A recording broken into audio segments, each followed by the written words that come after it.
सदाशिवसमारम्भां शङ्कराचार्यमध्यमाम् अस्मदाचार्यपर्यन्तां वन्दे गुरुपरम्परां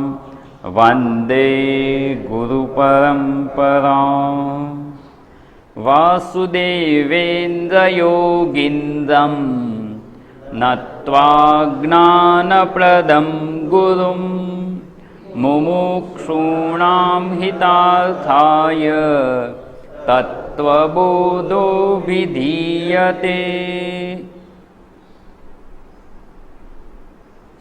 समाधानं किं चित्तैकाग्रता।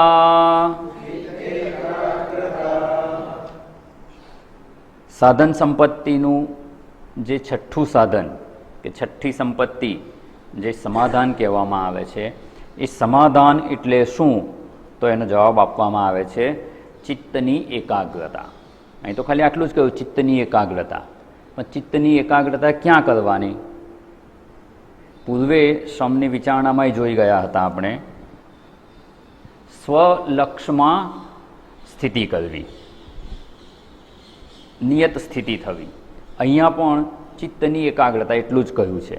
તો આ ચિત્તની એકાગ્રતા ક્યાં કરવાની એની આપણે થોડીક વિચારણા કરતા હતા કે આપણું જે પરમ લક્ષ્ય છે, જે મુખ્ય લક્ષ્ય છે, એમાં ચિત્તને એકાગ્ર કરવું એને સમાધાન કહેવામાં આવે છે. અહીંયા તો આટલું જ કહી દીધું, પણ અન્ય જગ્યાએ શંકરાચાર્યજીએ એની સ્પષ્ટ વ્યાખ્યા કરી છે કે ક્યાં ચિત્તને એકાગ્ર કરવાનું. એ આપણે વિચારણામાં આગળ જોઈશું, એટલે એની સમજ આપણને સ્પષ્ટ થઈ જશે. એટલે સમાધાન એટલે જે સરળ અર્થ આપણે જોયો કે મનનું સમાધાન થઈ જવું જોઈએ.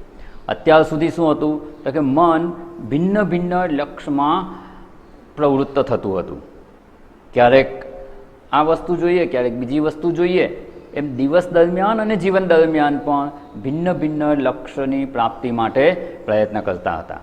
એટલે કોઈ પણ એક વિષયમાં મન એકાગ્ર થાય ને એવું બનતું નહોતું.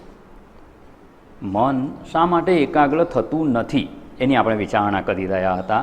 છેલ્લે જે વિચારણામાં અટક્યા ત્યાંથી આપણે આગળ વધીશું કે મોક્ષ છે એ જ આપણા માટે પરમ પુરુષાર્થ છે એવો દ્રઢ નિશ્ચય થયો નથી. જો એવો દ્રઢ નિશ્ચય થઈ જાય ને તો મન એમાં સરળતાથી એકાગ્ર થઈ જાય. અને એમાં દ્રષ્ટાંત જોયું હતું કે જે ધનપરાયણ છે, જેને માટે ધન જ શ્રેષ્ઠ છે, પ્રાપ્ત કરવા યોગ્ય ધન જ છે, એના જીવનની બધી જ પ્રવૃત્તિ ધન પ્રાપ્તિ માટે જ હશે. એ ગમે તે કરશે, ભલે દેખીતી રીતે એવું લાગતું હોય કે આનાથી કંઈને ધન મળવાનું નથી, પણ એની પાછળ એનો ઉદ્દેશ તો એ જ હશે. એટલે ધનપરાયણ જે વ્યક્તિ છે એનું ધન પ્રાપ્તિ માટે જ બધા એના વિચારોથી લઈને પ્રવૃત્તિ બધું જ ધન પ્રાપ્તિ માટે જ હશે, કારણ કે ધનને જ શ્રેષ્ઠ માને છે અને એને જ લક્ષ્ય રૂપે સ્વીકારેલું છે. તો આપણે કેવા થવાનું છે? તો કે આપણે મોક્ષપરાયણ થવાનું. આપણી પ્રત્યેક પ્રવૃત્તિ, પ્રત્યેક વિચારણા મોક્ષની પ્રાપ્તિમાં સહાયક થાય એ પ્રકારની હોવી જોઈએ. અને એ આપણે જો થોડીક વિચારણા જોઈ હતી એ ખાલી યાદ કરી લઈએ છીએ અને આગળ વધીશું.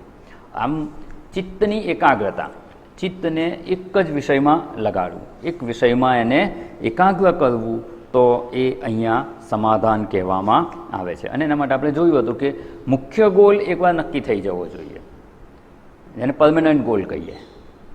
એ મુખ્ય ગોલ હોવો જોઈએ અને બીજો ટેમ્પરરી ગોલ હોય. અને જે દ્રષ્ટાંત જોયું હતું કે અત્યારે સત્સંગમાં બેઠા છીએ તો આપણો મુખ્ય ગોલ તો મોક્ષની પ્રાપ્તિ છે, પણ ટેમ્પરરી ગોલ શું છે? તો કે 1 કલાક મારું મન આ સત્સંગના વિચારોમાં એકાગ્ર રહે. આ ટેમ્પરરી ગોલ છે. એ રીતે ચિત્તશુદ્ધિનો પ્રયત્ન, એ બધા ટેમ્પરરી ગોલ છે. એ પ્રયત્ન કરી અને એ પ્રાપ્ત કરતા રહેવાનું. પણ મુખ્ય ગોલ તો મોક્ષની પ્રાપ્તિ જ છે, મુખ્ય ધ્યેય તો મોક્ષની પ્રાપ્તિ જ છે. અને મોક્ષની પ્રાપ્તિ કરવી છે એવો જો આપણો ધ્યેય નિશ્ચિત થઈ જશે, એવું ધ્યેય કે લક્ષ્ય આપણે નિશ્ચિત કરી લઈશું, દ્રઢ નિશ્ચય થઈ ગયો હશે, તો બીજા વિચારોમાં આપણું મન જશે નહીં. બીજા ધ્યેય પ્રત્યે આપણે આમ કહીએ ને કે આ ધ્યેયની પ્રાપ્તિમાં વિક્ષેપ રૂપ થનારા બીજા ધ્યેય છે ને ત્યાંથી સરળતાથી આપણે પાછા વળી શકીશું. અત્યારે શું થાય છે કે મોક્ષ તો પ્રાપ્ત કરવો જ છે, સાથે સાથે બીજું બધું પણ પ્રાપ્ત કરવું છે. અને બીજા બધા પણ જો ધ્યેય હશે ને તો ત્યાં સુધી આ મોક્ષ માટે પરાયણ આપણે છીએ એવું કહેવાશે નહીં. અને એવું નથી થતું એટલે જ આ સમાધાનની પ્રાપ્તિ થતી નથી, ચિત્તની એકાગ્રતા પ્રાપ્ત થતી નથી. મોક્ષ માટે જ આપણી બધી પ્રવૃત્તિ થવી જોઈએ એવું થતું નથી. તો લક્ષ્યથી ભટકી કેમ જવાય છે? લક્ષ્ય આપણું જે છે એમાં એકાગ્ર કેમ થવાતું નથી એ આપણે વિચારણા કરવાની બાકી હતી. કોઈ પણ એક લક્ષ્ય કરીએ કે મોક્ષની પ્રાપ્તિ કરવી છે, ઉપર છેલ્લું પૂછીએ ને તો બધા સત્સંગમાં આવનારા બધા જ એ કહેશે શું જીવનનું ધ્યેય શું છે? બસ મોક્ષ પ્રાપ્ત કરવો છે. પછી ખરેખર મોક્ષને આપણે મુખ્ય ધ્યેય બનાવેલું છે ખરું? જો એ બનાવીએ ને તો બહુ જલ્દી મળી જાય. કદાચ જગતમાં કોઈ વસ્તુ મળતા વાર લાગે, મોક્ષ જલ્દી મળી જાય, કારણ કે આપણું પોતાનું આત્મ સ્વરૂપ છે. પણ જ્યાં મૂળ ખામી કહીએ ને તો ખામી એ જ છે કે એને મુખ્ય ધ્યેય રૂપે સ્વીકારતા નથી આપણે. આપણા જીવનનું એ મુખ્ય લક્ષ્ય બનતું નથી. અને જ્યાં સુધી એ મુખ્ય લક્ષ્ય ના બને ત્યાં સુધી આપણી પ્રવૃત્તિ એ તરફ થતી નથી, કે મન એમાં લાગેલું રહેતું નથી. આ સમાધાન એટલે શું? સમાધાનની વિચારણામાં આગળ વધતા જઈએ એમ કે મન આપણા નિશ્ચિત કરેલા ધ્યેયમાં, જેને આપણે મુખ્ય લક્ષ્ય તરીકે સ્વીકારેલું છે, એમાં મન નિત્ય નિરંતર લાગેલું રહે. ખાલી વિચાર કરજો કે કલાકના સત્સંગના સમયને બાદ કરતાં કેટલા કલાકો દિવસના આ મુખ્ય ધ્યેય એવા લક્ષ્ય કે મોક્ષની પ્રાપ્તિમાં લાગેલું હોય છે મન? કલાકોમાં સંભાવના હોય તો મિનિટો, મિનિટ્સ પણ સંભાવના હોય તો કેટલી સેકન્ડ મન આપણે લગાડીએ છીએ. જો આપણે એટલોય સમય આ લક્ષ્યના વિચારમાં ન આપતા હોઈએ તો પછી એ આપણું મુખ્ય ધ્યેય છે એવું કહી શકાય નહીં. અને જો એ મુખ્ય ધ્યેય ના બને તો આપણને એ લક્ષ્યની પ્રાપ્તિ થવી સંભવ જ નથી.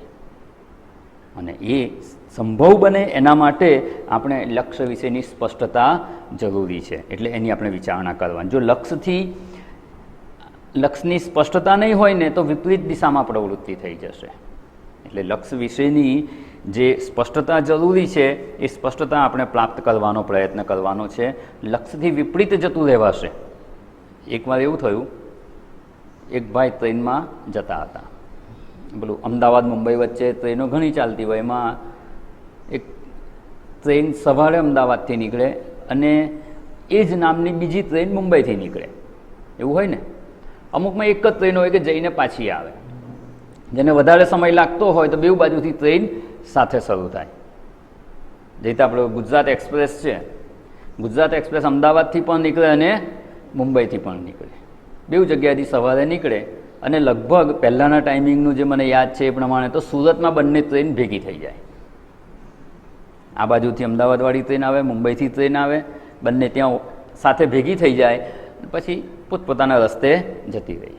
હવે રીતે એક ભાઈ આમાં મુસાફરી કરતા હતા, ક્યાંક જવાનું હશે, હવે કંઈ સુરત વચ્ચે છે એટલે ભરૂચથી લઈને વાપી જવું છે એમને.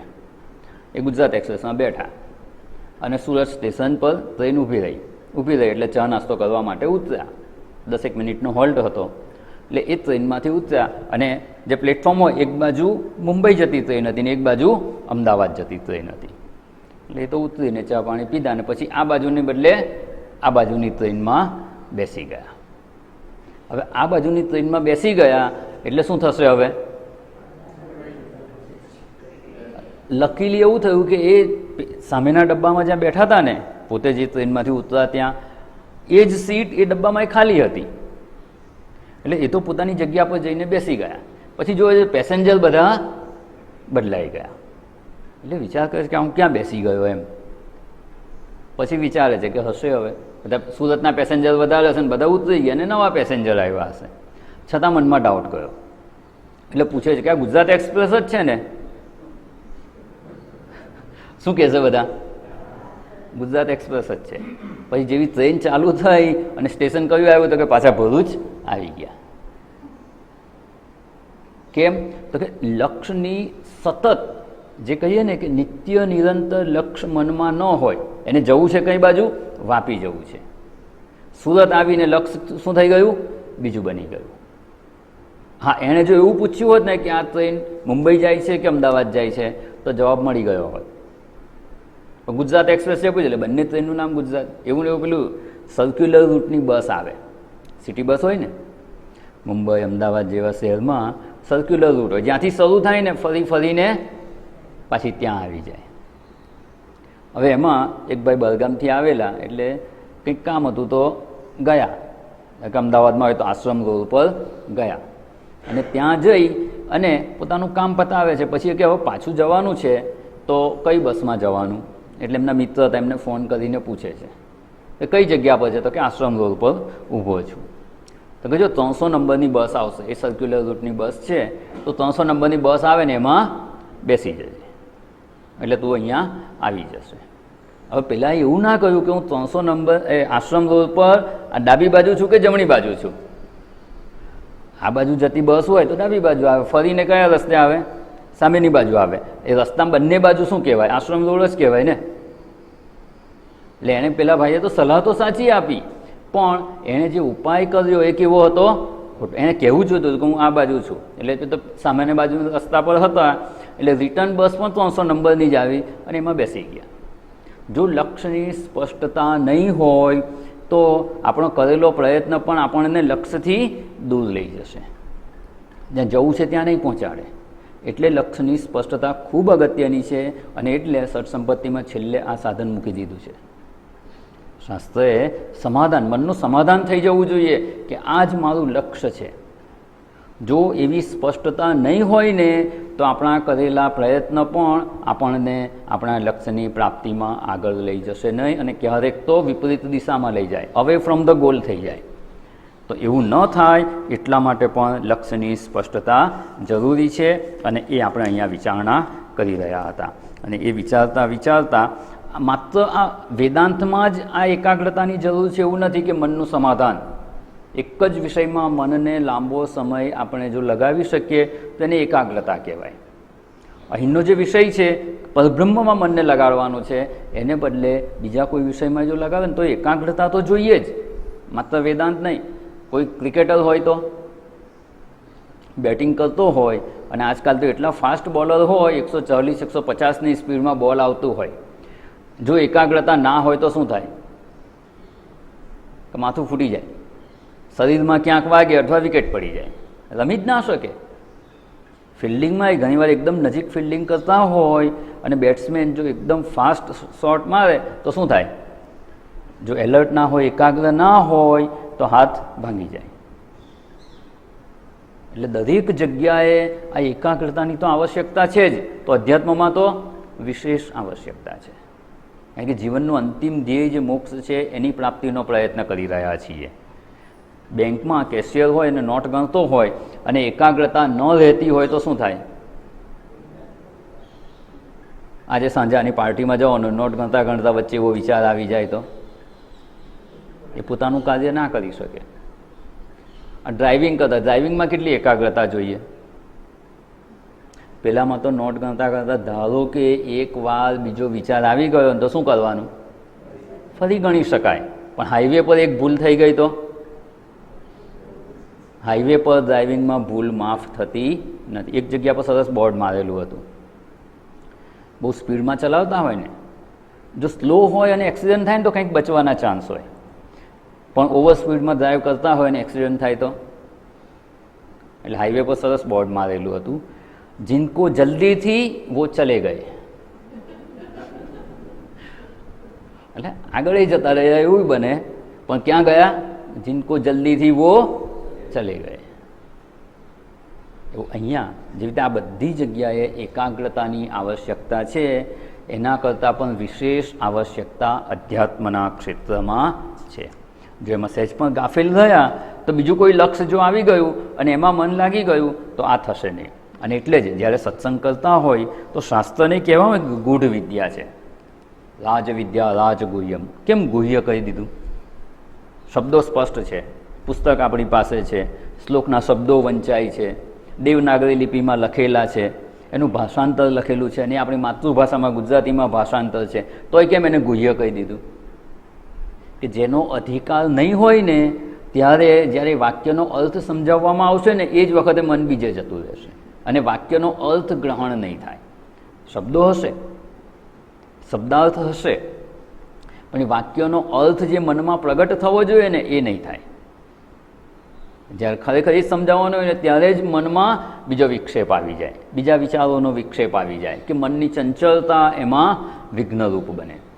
અને જો અધિકારીત્વ હશે ને તો 1 કલાક એકદમ સરળતાથી સહજતાથી આપણું મન શાસ્ત્રના વિચારોમાં એકાગ્ર થઈ શકશે. અને એટલે આ શ્રુતિનું શ્રવણ કરીએ ને એ પૂર્વે જ આ અધિકારીત્વની અપેક્ષા હોય છે. અને અધિકારીત્વમાં જ આ ત્રીજું જે સાધન છે એની આ છઠ્ઠી સંપત્તિ છે.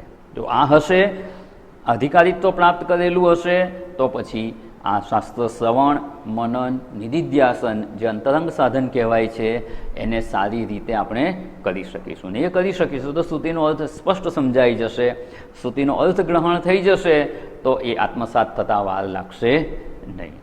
એટલે અહીંયા જો બીજે ક્યાંય પણ આપણું મન જતું રહેતું હોય, મનની ચંચળતા વિક્ષેપ થતી હોય, તો પ્રયત્નપૂર્વક આ ચિત્તની એકાગ્રતાને કેળવવાનો આપણે અભ્યાસ જરૂરી છે. અને એટલે આ જ વસ્તુને બીજા ગ્રંથોમાં આપણા શાસ્ત્રો કેવી રીતે જણાવે છે. આ જ જે અત્યારનો આપણો જે વિષય છે સમાધાન, એ સમાધાન માટે અહીંયા ખાલી ટૂંકમાં કહી દીધું ચિત્તની એકાગ્રતા. તો અન્યત્ર વિવેક ચૂડામણીમાં શંકરાચાર્યજી આ જ વાતને વધારે સ્પષ્ટતાથી જણાવે છે. સર્વદા સ્થાપનમ બુદ્ધેઃ શુદ્ધે બ્રહ્મણિ સર્વથા તત્ સમાધાનમિત્યુક્તમ નતુ ચિત્તસ્ય લાલનમ. ત્યાં નહોતું કહ્યું કે બ્રહ્મ સ્વરૂપમાં, પણ શંકરાચાર્યજી અહીંયા કહી દીધું. જગતના અન્ય વિષયોમાં કરીએ ને તો એને સમાધાન ના કહેવાય. ચિત્તની એકાગ્રતા બરાબર છે, એટલો શબ્દાર્થ પૂરતો અર્થ બરાબર છે, પણ જ્યારે ષટ સંપત્તિની વાત ચાલતી હોય ને એમાં સમાધાનરૂપી આપણે જો સાધન પ્રાપ્ત કરવાનું હોય, સંપત્તિ પ્રાપ્ત કરવાની હોય, તો ચિત્તની એકાગ્રતા ક્યાં કરવાની? તો વિવેક ચૂડામણીમાં એમાં વિસ્તારથી જણાવેલું છે. સર્વદા, હંમેશ માટે 1 કલાક તો થઈ જાય. સત્સંગમાં હોઈએ ત્યારે બીજો વિચાર આવે છે તો કે ના, એ વખતે બીજો વિચાર નથી આવતો. સત્સંગમાં જે વિષયની ચર્ચા ચાલી રહી છે, જે વિચારણા કરી રહ્યા છીએ, એમાં મન લાગેલું રહે છે. પણ અહીંયા શું કહ્યું? પહેલો જ શબ્દ સર્વદા. એ લક્ષ આપણા મનમાં નિત્ય નિરંતર રહેવું જોઈએ. સર્વદા સ્થાપનમ બુદ્ધેઃ, બુદ્ધિને સ્થાપી દેવાની છે. સ્થાપી દેવાની એટલે શું? થોડીક વાર લગાડીને પછી બીજે લઈ જઈએ એવું નહીં. એમાં સ્થાપિત જ કરી દેવાની, એમાં જ સ્થિર રહે. એ બુદ્ધિને ક્યાં કરવાની? તો કે શુદ્ધે બ્રહ્મણી, અને સર્વથા, બધા જ પ્રકારે કોઈ પણ પ્રકારની પ્રવૃત્તિ કરતા હોઈએ અને ગમે ત્યારે કરતા હોઈએ, સર્વથા અને સર્વદા બુદ્ધેઃ શુદ્ધે બ્રહ્મણી સ્થાપનમ તત્ સમાધાનમ ઇતિ ઉક્તમ. એને જ સમાધાન કહેવામાં. સર્વથા અને સર્વદા બંને શબ્દ શંકરાચાર્યજીએ વાપરેલા છે. અને બુદ્ધિને સર્વથા, સર્વદા, બધા જ પ્રકારે, સર્વ સમયે શુદ્ધ બ્રહ્મ સ્વરૂપમાં સ્થાપિત કરવી. એમાં મન લાગેલું રહે. મન કે બુદ્ધિ સમાનાર્થી શબ્દો છે, અંતઃકરણનો જ અર્થ છે અહીંયા. એને શુદ્ધ બ્રહ્મમાં સ્થાપિત કરવું, એને સમાધાન કહેવામાં આવે છે. હવે વિચાર કરવાનો કે આ સંપત્તિ આપણામાં કેટલા અંશે છે. તે પહેલું સર્વથાય નથી હોતી, અને સર્વદા તો બહુ મુશ્કેલ છે. તો આ સાધન આમ કહીએ ને કે એક્ઝામ આપી હોય પછી રિઝલ્ટ આવે તો રિઝલ્ટ કેવી રીતે આપણે પૂછીએ કેટલા ટકા આવ્યા? તો આપણે 24 કલાકમાંથી જો પર્સન્ટેજ કાઢીએ તો કેટલો સમય આપણે આ શુદ્ધ બ્રહ્મમાં આપણા બુદ્ધિને કે અંતઃકરણને લગાડી શકીએ તેમ છીએ. એના પરથી ખબર પડી જશે કે આ સંપત્તિ આપણામાં કેટલા અંશે રહેલી છે. સર્વથા સર્વદા શુદ્ધે બ્રહ્મણી બુદ્ધેઃ સ્થાપનમ તત્ સમાધાનમ. સ્પષ્ટ વ્યાખ્યા કરી લીધી. અને આ બેરોમીટર સમજી અને આપણે આપણી પોતાનું અધિકારીત્વ કેટલું છે ને એ વિચારી લેવાનું. એટલા માટે હતાશ થવા માટે નથી, આપણે જ્યાં છીએ ત્યાંથી આગળ વધવાનો પ્રયત્ન કરવાનો. કંઈક તો છે, શરૂઆત તો કરી જ છે આપણે, તો જ આપણે વેદાંતનું અધ્યયન કરી રહ્યા છીએ. લક્ષ્યની પણ સ્પષ્ટતા છે થોડી ઘણી. એના માટે આપણે મનને એમાં સ્થાપિત કરવાનો, મનને લગાડવાનો પ્રયત્ન કરી રહ્યા છીએ. એટલે 1%, 2% એટલું તો છે જ. 5% હોય, 10% હોય, જેટલું પણ હોય ત્યાંથી એને આગળ વધારવાનું. એ આગળ વધવાની પ્રેરણા મળે એના માટે આપણે વિચારણા કરી રહ્યા છીએ. એને અહીંયા સમાધાન કહેવામાં આવે છે. નતુ ચિત્તસ્ય લાલનમ, લાલન પાલન. પેલું કહીએ ને કે નાનું બાળક હોય, બહુ નાનું 2-3 વર્ષનું 4 વર્ષનું હોય તો શું કરવાનું? એ જે માંગે એ વસ્તુને એને સમજાવાય બેસાય ખરું? ના, સમજાવાય નહીં. અમુક વસ્તુ જીદ કરે તો આપણે એને આપી પણ દેતા, પણ મોટું થાય પછી એને સમજાવવું પડે કે જો આ યોગ્ય નથી, આ યોગ્ય છે. તાવ આવ્યો હોય પણ એ સમજે નહીં કે મારાથી ચોકલેટ ના ખવાય તાવમાં, નહીં તો માંગે જ, અને આપી દઈએ તો શું થાય? તાવ વધી જાય. એને તાવમાં જે પથ્ય ના હોય એવી વસ્તુ માંગે, અને જો આપણે એને ખુશ કરવા માટે આપી દઈએ તો વધારે એનું સ્વાસ્થ્ય બગડે, રોગ વકરે. તો એવું ના થાય. એવું અહીંયા પણ મનને શેની ઈચ્છા છે? મનને તો જગતના વિષયોમાં સરળતાથી સુખ જણાય છે, એટલે એ તો એની જ પ્રાપ્તિનો પ્રયત્ન કરશે, એની જ ઈચ્છા કરશે. અને મનની ઈચ્છા પૂરી કરી અને મનને શાંત કરવું, જો એવો પ્રયત્ન કરતા હોઈએ તો એને ચિત્તનું લાલન કર્યું છે એવું કહેવાય. અને અહીંયા શંકરાચાર્યજી ના પાડે છે કે મનને પરમાત્મામાં લગાડવાનું છે અને શાંત કરવાનું છે. જગતના વિષયોમાંથી એને હટાવી પરમાત્મામાં એને સ્થિર કરવાનું છે, અને શાંત થાય તો જ એ શાંત થઈ શકે. જો એને ઈચ્છિત વિષયો આપીને શાંત કરવાનો વિકલ્પ પસંદ કરીએ તો આમ તો એ રીતે શાંત થાય જ નહીં. ક્ષણ માટે કદાચ થઈ જાય, એને ઈચ્છિત વિષય મળી જાય એટલે શાંત થઈ જાય. થોડી વારમાં શું થશે? બીજી ઈચ્છા ઉત્પન્ન થશે. એ ઈચ્છાની પૂર્તિ કરીશું તો થોડીક વાર શાંત થઈ જશે, પુનઃ બીજી ઈચ્છા ઉત્પન્ન થયા જ કરશે. અને આ જે વિકલ્પ છે ને એ ચિત્તનું લાલન કહેવાય. અને એનાથી ફાયદો થવાને બદલે નુકસાન થાય છે. મન શાંત તો થતું જ નથી, પણ જગતના વિષયોની ઈચ્છા કરતું રહે એમ એ વાસના વધતી જાય છે. અને જેમ વાસના વધતી જશે એમ એ ચિત્ત વધારે ને વધારે અશુદ્ધ થતું જાય છે. એટલે એવું ન થાય એટલે અહીંયા ખાસ એનો નિષેધ કરવામાં આવે છે. નતુ ચિત્તસ્ય લાલનમ.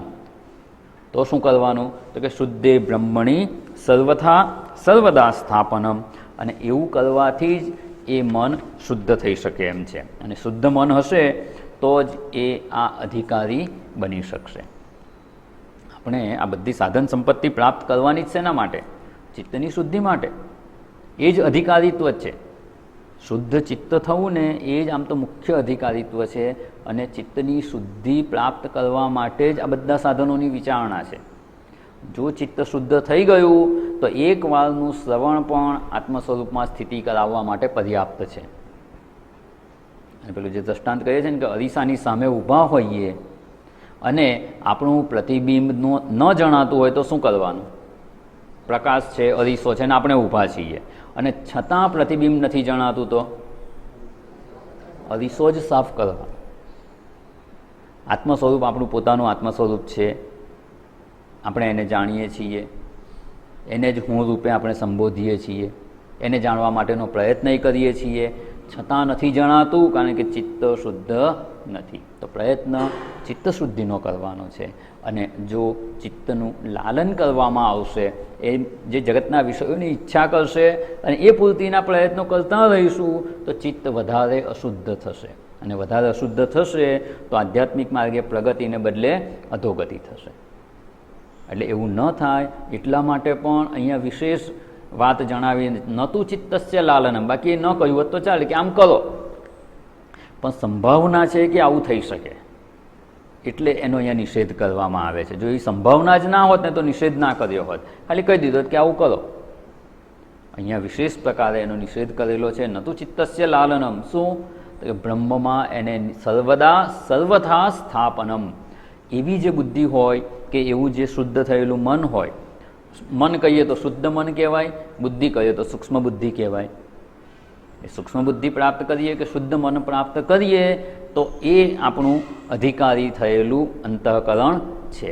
અને એ હશે તો આપણે આ સાધન ચતુષ્ટય સંપત્તિની પ્રાપ્તિ પણ સારી રીતે કરી શકીશું અને જે મોક્ષની પ્રાપ્તિ આપણું મુખ્ય લક્ષ્ય છે એની પ્રાપ્તિના માર્ગે પણ આગળ વધી શકીશું. અને આ જ વાતને ઉપનિષદોમાં પણ સરસ વાત જણાવી છે કે અશુદ્ધ મન હશે ને તો આ આત્મ સ્વરૂપની પ્રાપ્તિ થઈ શકશે નહીં, અને જો શુદ્ધ મન હશે તો એ મન દ્વારા જ આત્મ સ્વરૂપની પ્રાપ્તિ થઈ જાય છે.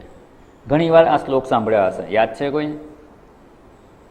અશુદ્ધ મન હોય તો આત્મ સ્વરૂપની પ્રાપ્તિ થઈ શકતી નથી. એ ત્યાં મન અને બુદ્ધિ, મન અને વાણી એને પ્રાપ્ત કર્યા વગર પાછા ફરે છે. યતો વાચો નિવર્તન્તે અપ્રાપ્ય મનસા સહ. મન અને વાણી એને પ્રાપ્ત કર્યા વગર પાછા ફરે, કારણ કે શુદ્ધ નથી. યતો વાચો નિવર્તન્તે અપ્રાપ્ય મનસા સહ એવું પણ કહેવામાં આવે છે. અને જો મન શુદ્ધ થઈ ગયું તો મનસા એવ ઇદમ આપતવ્યમ. જે આત્મ સ્વરૂપમાં એકાગ્ર થઈ શકે એવા મન દ્વારા જ આ પ્રાપ્ત કરી શકાય તેમ છે. એટલે શુદ્ધ મન કહીએ અથવા સૂક્ષ્મ બુદ્ધિ. સૂક્ષ્મ બુદ્ધિનો સ્પષ્ટ નિર્દેશ કઠોપનિષદમાં કરવામાં આવેલો છે. એષ સર્વેષુ ભૂતેષુ ગૂઢોત્મા ન પ્રકાશતે દ્રશ્યતે તુ અગ્રયયા બુદ્ધ્યા સૂક્ષ્મયા સૂક્ષ્મદર્શિભિ.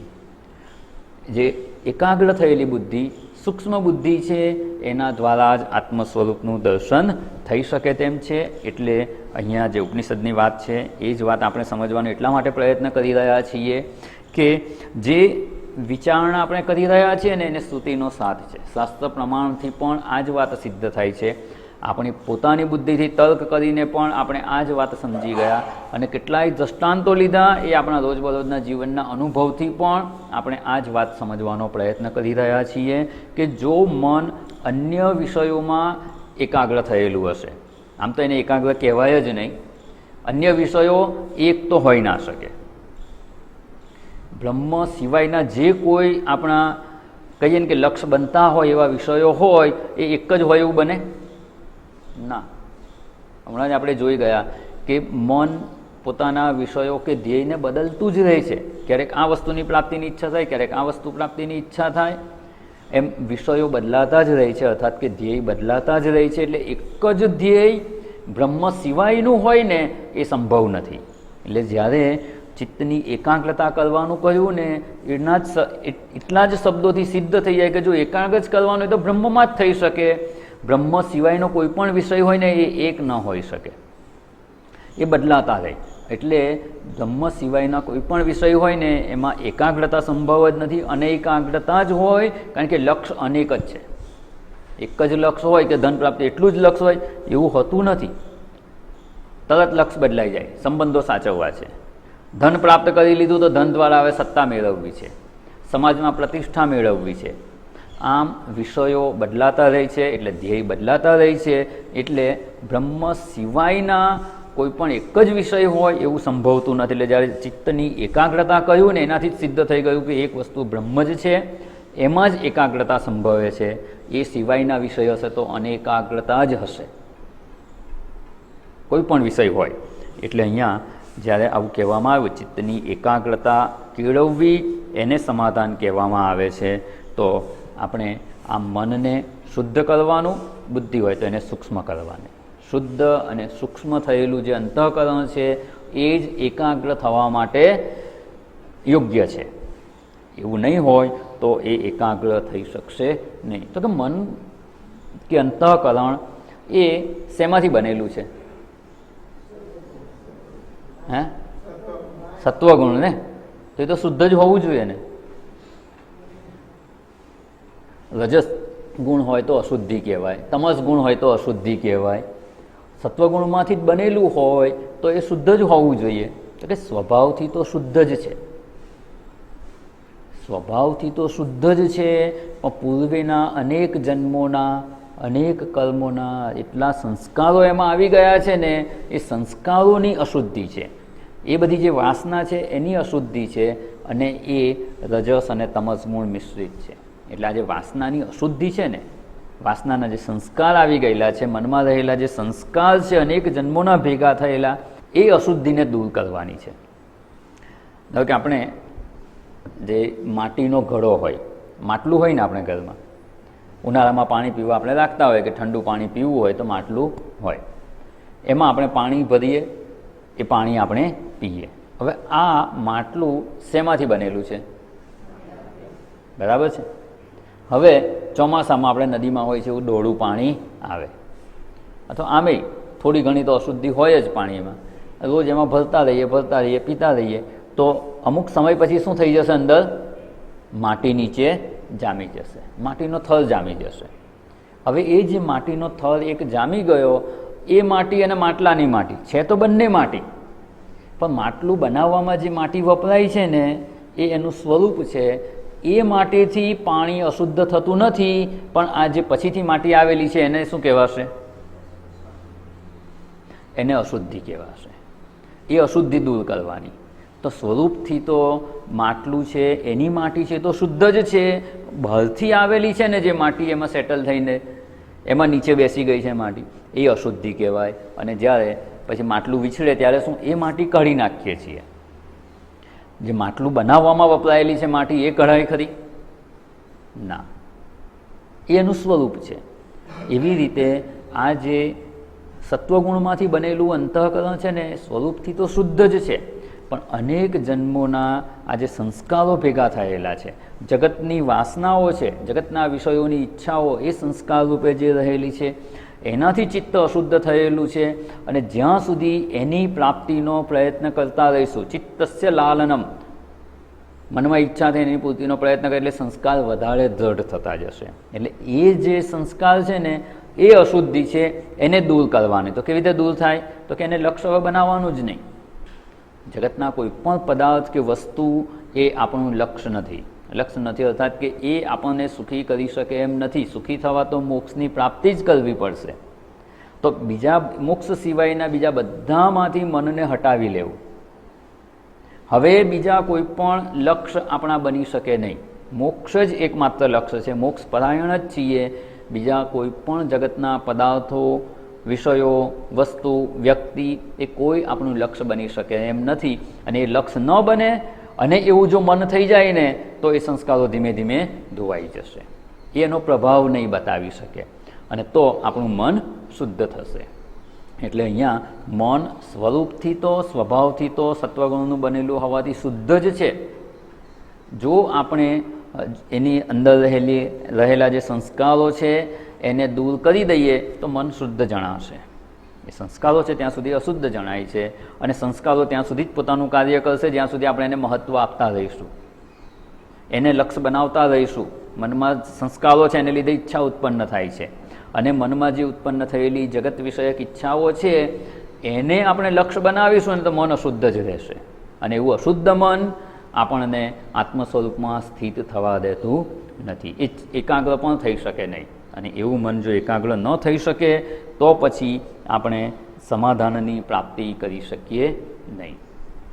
ભગવદ્ ગીતામાં ભગવાને જે સ્થિતપ્રજ્ઞાના લક્ષણ જણાવે એમાં પહેલાં જ લક્ષણમાં જણાવી દીધું, પ્રજહાતિ યદા કામાન સર્વાન પાર્થ મનોગતાન. પ્રજહાતિ સારી રીતે, પ્રકર્ષેણ જહાતિ સારી રીતે છોડી દે છે. શું? તો કે મનોગતાન સર્વાન કામાન, મનમાં રહેલી બધી જ કામનાઓને જ્યારે સારી રીતે છોડી દેવામાં આવે. સારી રીતે ક્યારે છૂટે? એને લક્ષ્ય ન બનાવીએ તો. જો જગતની કોઈ પણ વસ્તુની પ્રાપ્તિની ઈચ્છાને જો આપણે લક્ષ્ય બનાવી દઈશું કે ના આ પણ પ્રાપ્ત કરવા જેવું છે, ભલે મોક્ષ તો પ્રાપ્ત કરવો જ છે પણ આ પણ પ્રાપ્ત કરવા જેવું છે, જો એવો એકાદ વિચાર પણ મનમાં હશે ને ત્યાં સુધી એ બધી જ કામના છૂટી ગઈ છે એવું કહેવાશે નહીં. અને જ્યાં સુધી એ નહીં છૂટે ત્યાં સુધી આત્મન્યેવ આત્મના તુષ્ટ સ્થિતપ્રજ્ઞસ્તદોચ્યતે એવા સ્થિતપ્રજ્ઞ થવામાં એ માર્ગમાં આપણે આગળ વધી શકીશું નહીં. એટલે મનમાં રહેલા જે કુસંસ્કારો છે કે અશુદ્ધિઓ છે એને દૂર કરવાનો પ્રયત્ન કરવાનો. અને એ જો દૂર થઈ જાય, વાસનાનો વિક્ષેપ ઓછો થઈ જાય તો ધીમે ધીમે મન શુદ્ધ થતું જાય. અને એવું શુદ્ધ અને સૂક્ષ્મ થયેલું મન જે છે કે બુદ્ધિ છે એ જ આ સમાધાનને પ્રાપ્ત કરી શકે તેમ છે. તો જ એ એક વિષયમાં એકાગ્ર થઈ શકે, શુદ્ધ બ્રહ્મમાં લાગી શકે તેમ છે. એટલે અહીંયા આપણે સમાધાન એટલે શું?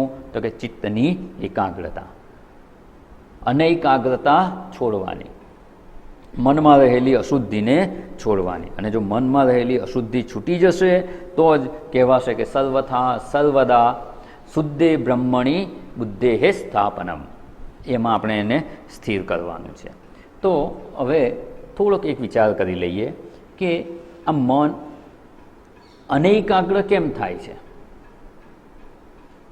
આપણે કરવું છે તો આજ એટલું તો સમજી ગયા. હવે અત્યારે આ સત્સંગ પૂરો થાય ને જાવ એટલે બસ એક જ વિચાર લઈને કે આપણે આ જ કરવું છે, પણ એ થતું કેમ નથી? જો પ્રયત્ન કરશો ને એટલે સમજાશે કે 24 કલાકમાંથી આજે સવારે 8 વાગે સત્સંગ પૂરો થશે, કાલે સવારે 8 વાગ્યા સુધી 24 કલાકનો સમય છે.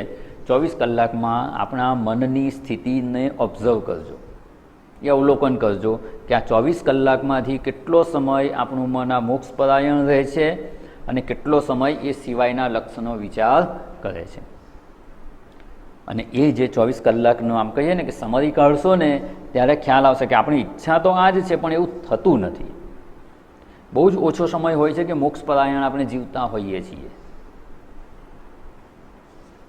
અને મોક્ષપરાયણ જો આપણે આ રીતે ન જીવી શકાતું હોય, આપણું જીવન મોક્ષ સિવાયના વિષયોને પણ લક્ષ્ય બનાવતા હોઈએ આપણે, તો એવું કેમ થાય છે? આપણે અત્યાર સુધીની જે મુદ્દાની વિચારણા કરીને આ ગ્રંથનો પ્રારંભ કર્યો ત્યાંથી કે આપણે આવું કરવું છે, એવું કરવાનો પ્રયત્ન કરીએ ત્યારે સમજાય છે કે એવું થતું નથી. અને જ્યારે એવું થાય તો કેમ નથી થતું, કયા કારણને લીધે નથી થતું, અને એક જે કારણને લીધે થતું એવું ન થતું હોય એને દૂર કરો એટલે આપણું મન એવું થઈ જાય. દરેક સાધનમાં આપણે આ પ્રકારે વિચારણા જોઈ હતી કે વિવેકની વિચારણા જણાવી, વૈરાગ્યની વિચારણા જણાવી, શ્રમ દમ આ બધી વિચારણા આપણે જોઈ.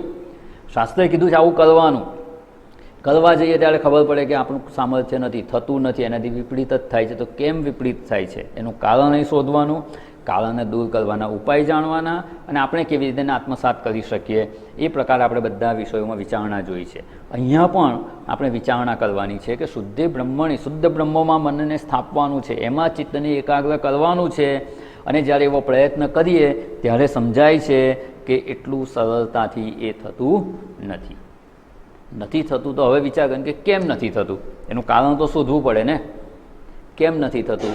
તો કેમ નથી થતું ને એની થોડીક આપણે વિચારણા કરવાની છે કે આપણું ચિત્ત છે ને, આપણે લક્ષ્ય નક્કી કરી લીધું, લક્ષ્યની તો બરાબર નિશ્ચિત થઈ ગયું છે ને, એ દ્રઢ થઈ ગયું છે ને કે આપણું લક્ષ્ય શું છે.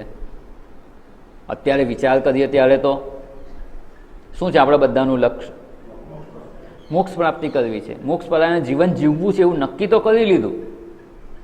તો આપણું મન કે ચિત્ત જે આપણે લક્ષ્ય નક્કી કરીએ છીએ એમાં સાથ કેમ નથી આપતું?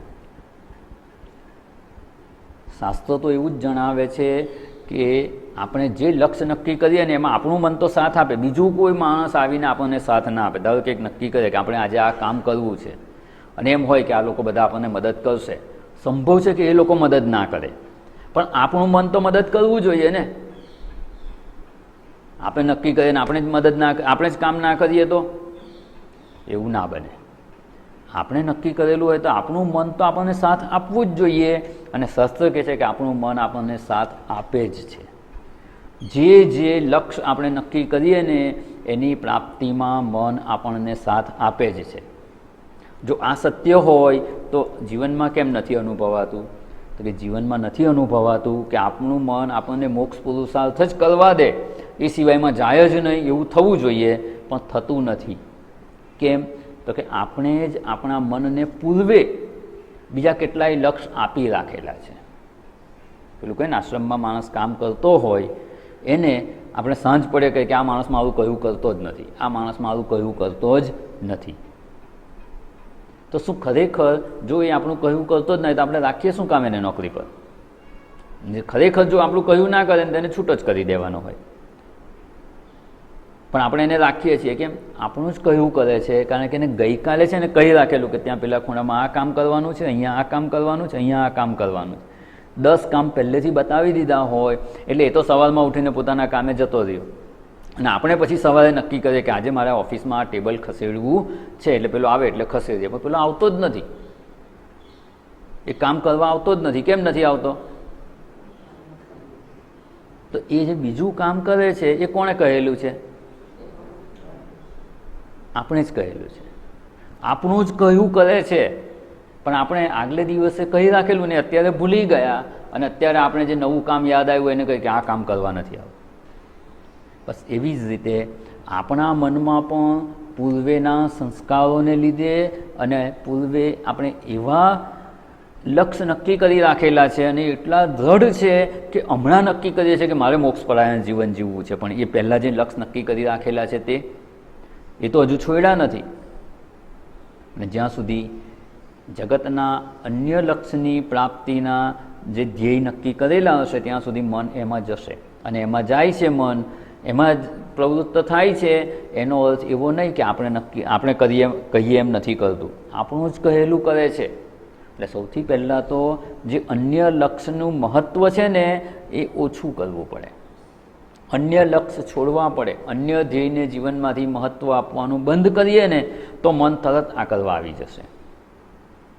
પેલું શ્રમની વિચારણા જોઈ ત્યારે એમાં આપણે જોયું હતું કે મન તો આપણા નિયંત્રણમાં જ છે, પણ બુદ્ધિના જે દ્રઢ નિશ્ચયો છે ને એને અનુસરે છે. તો પૂર્વેના ખોટી સમજના દ્રઢ નિશ્ચયો છે એટલે મન એને અનુસરે છે. નવી સમજના જે નિશ્ચય છે એ એટલા દ્રઢ નથી. જે ક્ષણે અભ્યાસ દ્વારા શાસ્ત્રની સમજના સંસ્કાર વધારે દ્રઢ થશે, શાસ્ત્રની સમજના નિશ્ચય દ્રઢ થશે એટલે મન આપોઆપ એને અનુસરશે.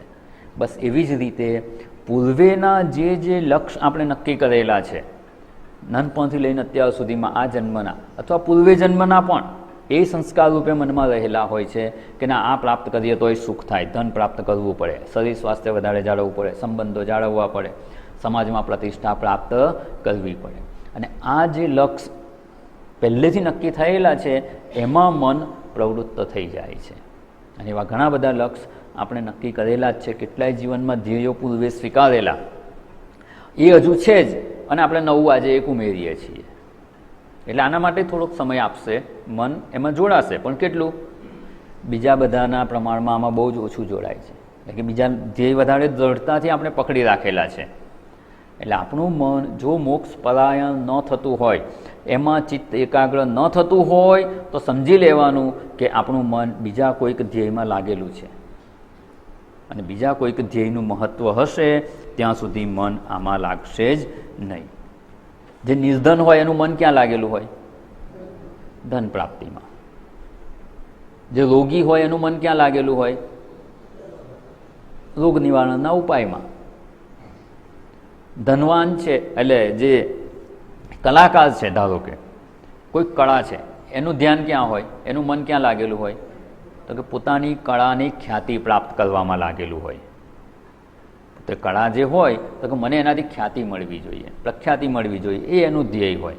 ઘણીવાર કલાકારોને ધનનું એટલું મહત્ત્વ ના હોય, એને પોતાની ખ્યાતિ થવી જોઈએ, એમાં એનું મન લાગેલું હોય. એટલે કયું ધ્યેય નક્કી કરીએ છીએ ને એમાં આપણું મન લાગી જાય.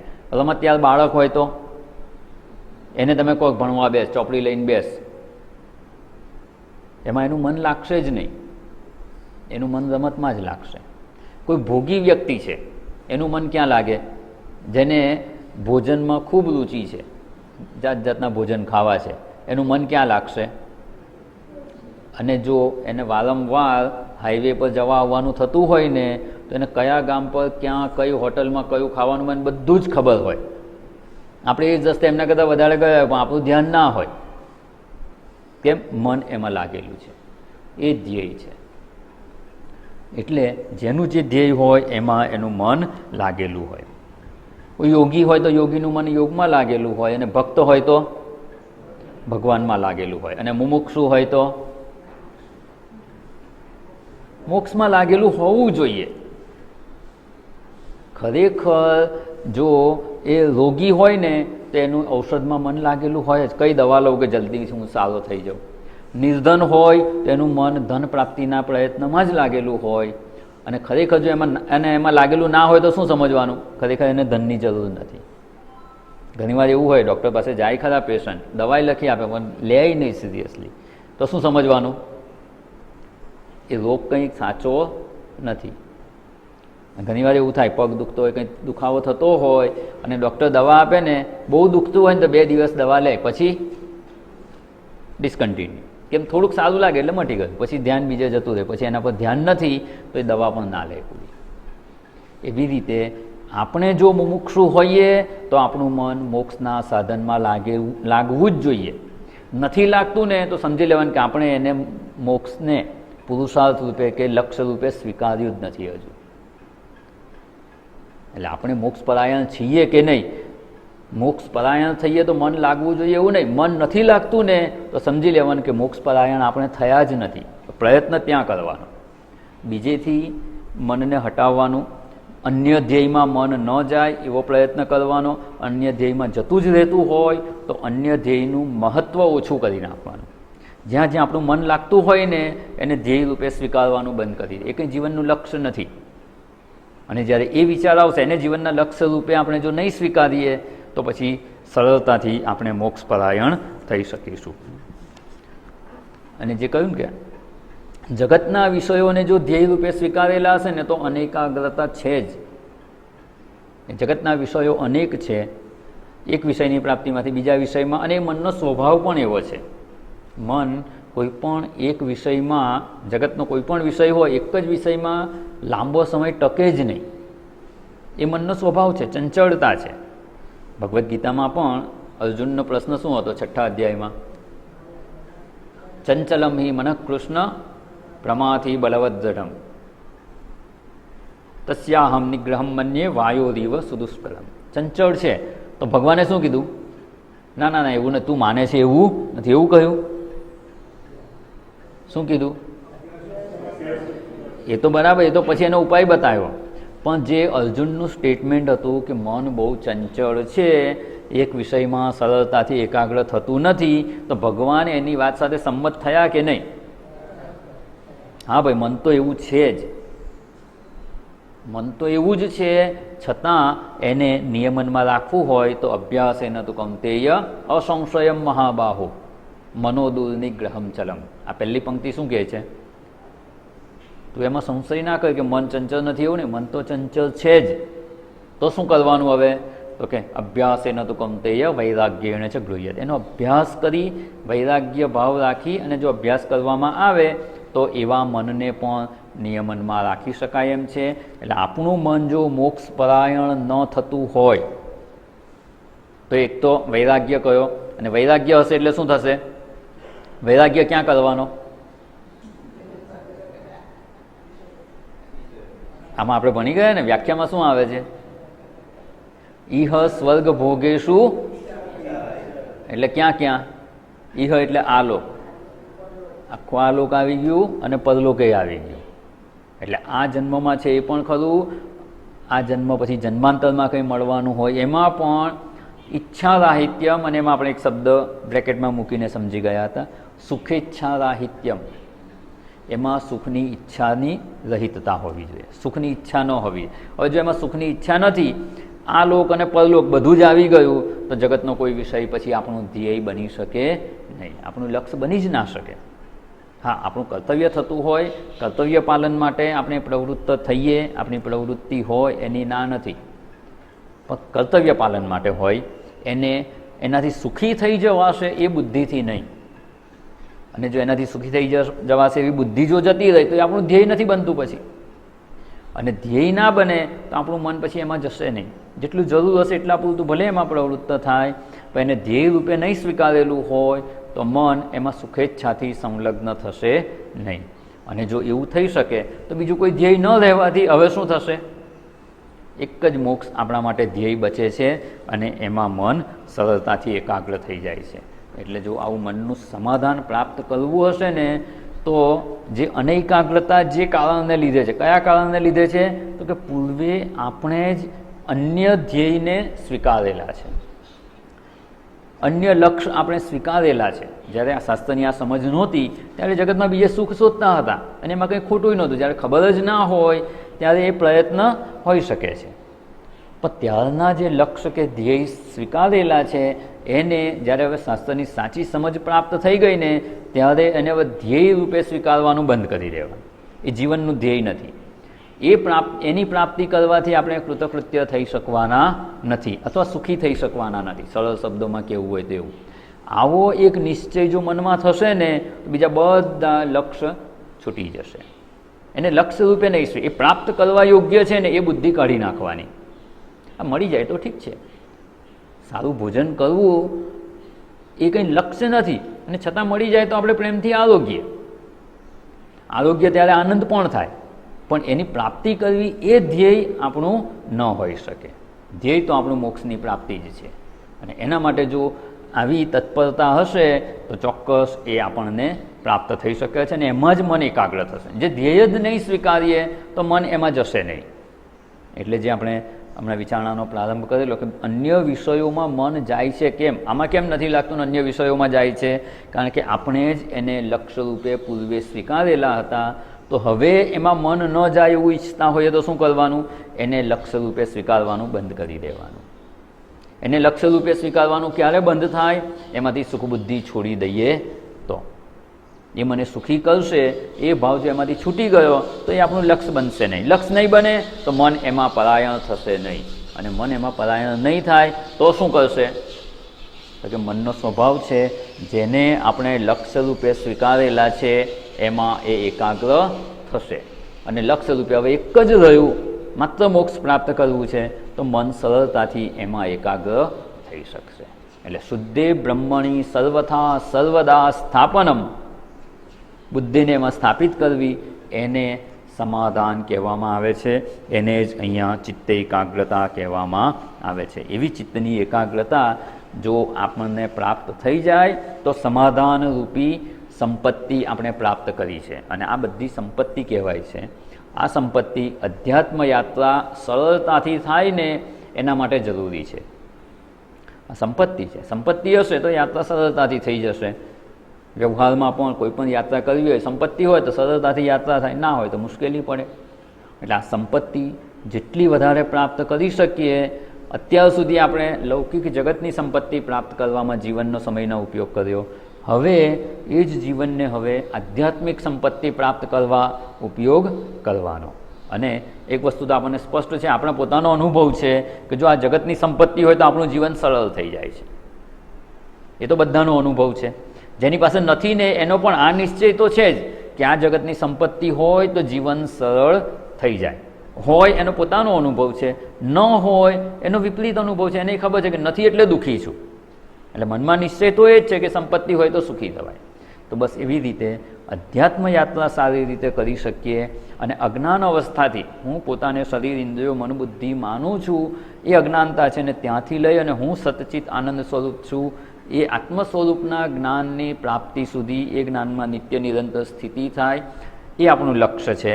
તો આ જે યાત્રા, જે આપણું ગંતવ્ય છે ત્યાં સુધીની યાત્રા સરળતાથી થાય એના માટે પહેલાં જ સંપત્તિ પ્રાપ્ત કરી લેવાની. યાત્રામાં જઈએ, ચારધામની યાત્રામાં થોડાક લઈ લીધા, થોડા વચ્ચે કમાઈ લઈશું, એવું ચાલે? શું કરવું પડે? જેટલી જરૂર હોય એના કરતાંય થોડું વધારે લઈને જ નીકળવું પડે. રસ્તામાં કમાવાય નહીં. એવી રીતે અહીંયા પણ આ યાત્રા આપણે કરીએ ને, અત્યારે એવો જ પ્રયત્ન હોવો જોઈએ કે વધારેમાં વધારે પ્રમાણમાં આ સંપત્તિ આપણને પ્રાપ્ત થાય. એટલે આપણે અહીંયા એને વિશેષ પ્રકારે સમજવાનો પ્રયત્ન કરી રહ્યા છીએ કે જેથી આ સંપત્તિ જો પ્રાપ્ત થઈ હશે તો આપણે આ અધ્યાત્મ યાત્રા સારી રીતે કરી શકીશું. અને આ જે ત્રીજા સાધનની છેલ્લી સંપત્તિ છે, સાધન સંપત્તિમાં 6 કયા? સમ, દમ, ઉપરમ, તિતિક્ષા, શ્રદ્ધા અને સમાધાન. પૂર્વેની વિચારણા વિસ્તારપૂર્વક જોઈ ગયા છીએ. અને હવે આ સમાધાન જો આપણને પ્રાપ્ત થશે તો સરળતાથી આત્મ સ્વરૂપમાં મન એકાગ્ર કરી શકાશે. પછી જે કરવાનું શ્રવણ, મનન, નિધિધ્યાસન જે અંતરંગ સાધન છે, જેનાથી આત્મ સ્વરૂપ ઉપલબ્ધ થઈ જાય છે, પ્રાપ્ત થઈ જાય છે, એ હું છું એવું જ્ઞાન દ્રઢ થઈ જાય, એમાં આપણે પ્રવૃત્ત થવાનું છે. તો એના માટેની આ પૂર્વ તૈયારી છે. શ્રવણમાં 1 કલાક આપણું મન એકાગ્ર થાય ને એના માટે પહેલાં નિશ્ચય જરૂરી છે. આ જ આપણું લક્ષ્ય છે. લક્ષ્યની સ્પષ્ટતા હશે તો મન સરળતાથી એમાં એકાગ્ર થઈ શકે એમ છે. એટલે આપણે આજનો સમય થઈ ગયો છે. સમાધાન વિશેની આ વિચારણા કરી અને એને થોડુંક સમજવાનો પ્રયત્ન કરજો. પોતાના જીવનનું આખા દિવસની જે દિનચર્યા હોય એમાં ઓબ્ઝર્વ કરજો કે આપણે 24 કલાકમાંથી કેટલો સમય મોક્ષ પરાયણ છીએ અને કેટલો સમય જગતને પરાયણ છીએ. બાકીનું બધું જગતમાં આવી ગયું. ધન પરાયણ હોય કે સ્વાસ્થ્ય કરવું હોય, સત્તા પ્રાપ્ત કરવી હોય, જગતનું બીજું કોઈ પણ ધ્યેય હોય તો જગત પરાયણ થઈએ છીએ. અને મોક્ષ આપણું ધ્યેય હોય અને મોક્ષની પ્રાપ્તિ માટેનો પ્રયત્ન કરી શકીએ તો એ મોક્ષ પરાયણ આપણે જીવીએ છીએ એવું કહેવાય. તો કેટલો સમય મોક્ષ પરાયણ છીએ અને એ જ આપણું નક્કી કરશે કે આપણે અધ્યાત્મ માર્ગે કેટલી ઝડપથી આગળ વધી શકીએ તેમ છીએ.